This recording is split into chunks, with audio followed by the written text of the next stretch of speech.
coming today. Thank you for coming. Today is all the wines all come from the same geographic area. These are all wines from Provence. Provence is the ridiculously kind of beautiful French Mediterranean town in the southeastern part of France. Not only is it known for being excessively beautiful, but also it's known a lot for wine too. Who's that for?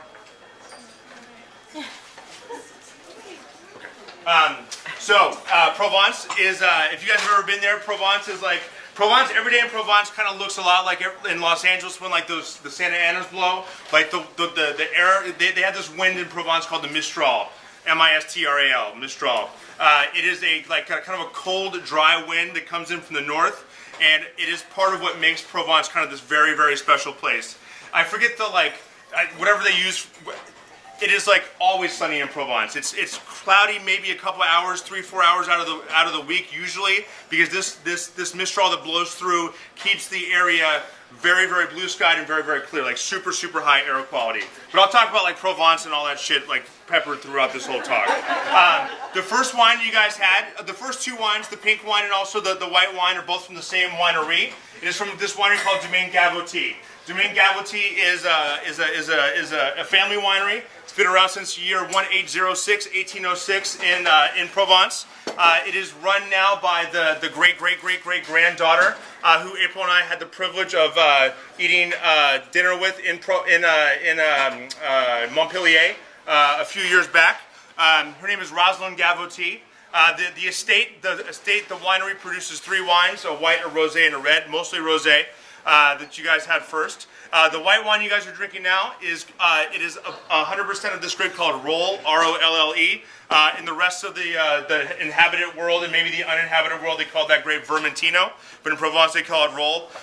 This lady is like, I overuse the Rage Against the Machine adage or comparison, but this lady is like one of those people that you meet that speaks English as a second language, and the vast majority of the English words that she chose to learn as the second language of English are all the words that are like, she's really kind of pissed off. She wants to really tell you why Provence is what it is, and Provence needs to be protected, and Provence shouldn't be internationalized, and Provence can't just be a bunch of billionaire Russians drinking tea and sucking on sugar cubes and all that kind of stuff, like Saint-Tropez and all the yacht world and all that stuff. But she is like a vehement defender of Provence, the lifestyle, and what it is all about. So this Côte de Provence is her 2008 Cuvée Clarendon.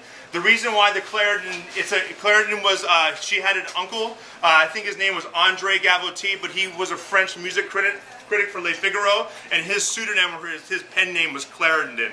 That was his fake name, his writer name, his I'm deep cover guy name. So Cuvée Clarendon is the name of this wine, 08.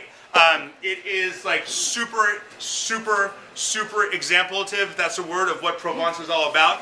Kind of like muted flavors. Kind of like it's bright, it's fresh, but it's not powerful, in your face, ultimate fighting powerful. It's more like powerful, understated, if you ever had a pillow over someone's face and you were trying to suffocate them and they were still yelling, it's in there, but it's just kind of quieted down a little bit. To go with this, we have Matthew from Heirloom LA. It was nice enough. He told us in the month of December 2010 that he wanted to cook all his tastings in January, which we're very appreciative of. So he knows that we're doing Provence, so he's going to tell you all about the 4 different courses of food he made for the tasting today. All right, thank you very much. I don't have this many